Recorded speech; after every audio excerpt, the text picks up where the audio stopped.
So this is the ShotScope watch. It's all in black and white. It's a nice size screen.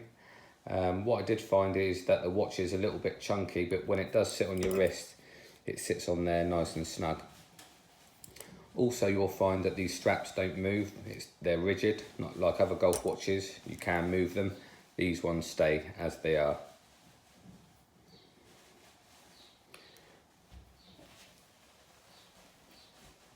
When you want to charge the watch up, if you turn it over, you'll see a little port here, and all you need to do is plug it in.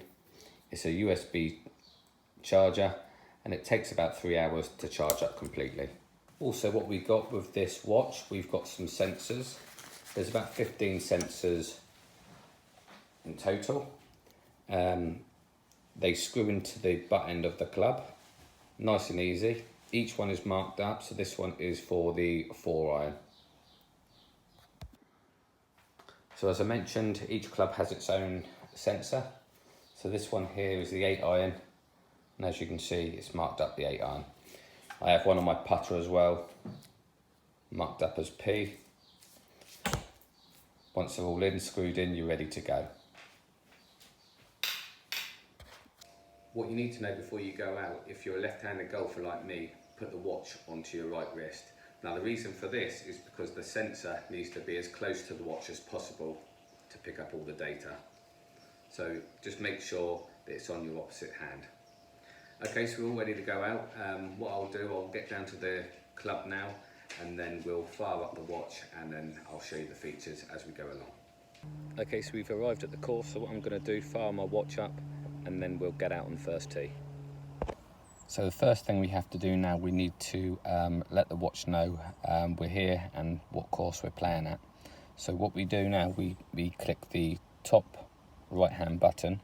Now you've got 3 options. You've got GPS only, GPS and track, or Pro. Now we need GPS and track because then all the data will then go to your iPhone or iPad. So we'll click the top left, and then it searches for the course.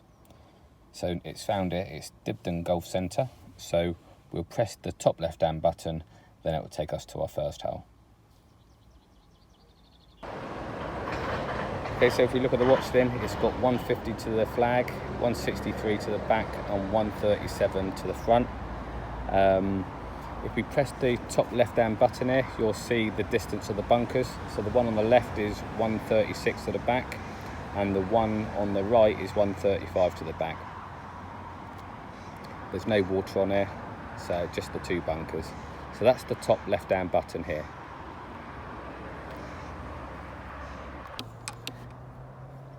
So we're on a hole now with water. So if we look at the watch, we're 175 to the green. So what we need to do is press this top button again, and that will tell me there's water on this hole. There isn't any bunkers, and the water is 145. A gentle 9-iron for me. So there's the water, and I'm just short of it, so a nice little sand wedge on. Okay, so I've shown you the watch, showing you where the bunkers are and where the waters are. Let me show you what the watch does now if you're in a tree and you can't play out. So I've just taken this shot and I'm in the trees here. So that's deemed unplayable. So what you do now, you go to your watch, you press the middle button here until it says penalty, provisional, or a drop shot. Press the top right button, that's a drop shot out of there.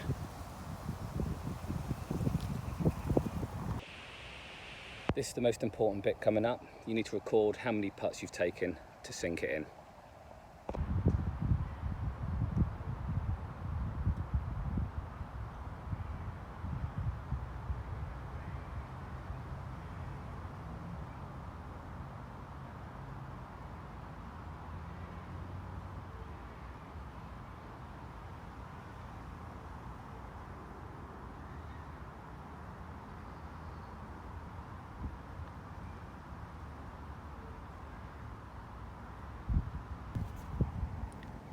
So that was a 2 putt.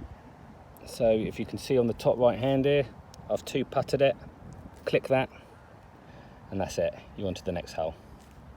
That's everything covered on the watch now. So we've done the bunkers, we've done the water, we've done it if a ball's unplayable, if you have to do a provisional, and we've done putting.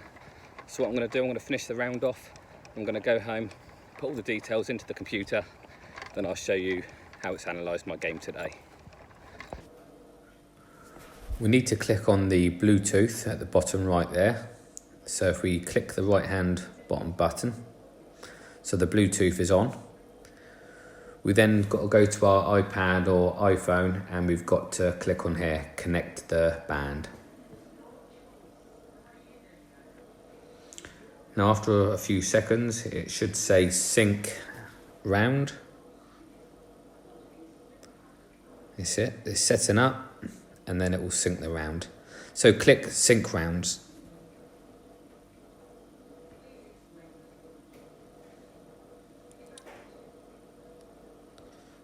So once this is done, then all your round data should be into the computer. So as you can see, it's uploaded the round now. So you have to click on this top one, which is your latest round. Dibden Golf Centre, that's it. Today's date, we'll click on there now. On this section, you've got the hole number, the par, the score that you did it in, fairways and regulations, green and regulations, and how many putts. As you can see, I didn't hit many fairways or greens. Down here, it will tell you your percentage of the round, hitting the fairways and the greens and regulations and the up and downs. We go to the next section. Now I find this quite good because it tells you where you've hit every shot to and the distance you hit with each club. So that's a great little tool to have to look at when you get home to see where you hit each ball. If I go to the tee-off section now, it will tell me how far I've hit each club. So the blue is the performance average and the green is the longest today. If we click onto the next section of the tee shots, you can see that most of mine hit the fairway, 44%, 38% went to the left rough and hardly any went to the right. 263 was my longest drive and 218 was my performance average today. If we click on the approaches, you'll see hitting into the green, I was mainly short, 75%, 50% hit the green and not many went long, left or right. So if we click into the putt-in section now, you'll see 72% were missed short. If we click on the orange, you'll see that 34% were inside 3 feet. But as I said, 72% were missed short. This is a great section to have because you can see how many you 1-putt, 2-putt or 3-putt. Today, most of my shots were 2 putts, as you can see. That's it guys, so that's the Shot Scope watch. It's very reliable and good bit of kit. Well worth having on your round. What I would say is the battery life isn't very good. It'll last you for 18 holes and then you'll have to charge it back up again. You can buy these second hand for about £50 or brand new for 120. Definitely worth getting for the course. If you like the video, please like and subscribe and follow me. Thanks for watching.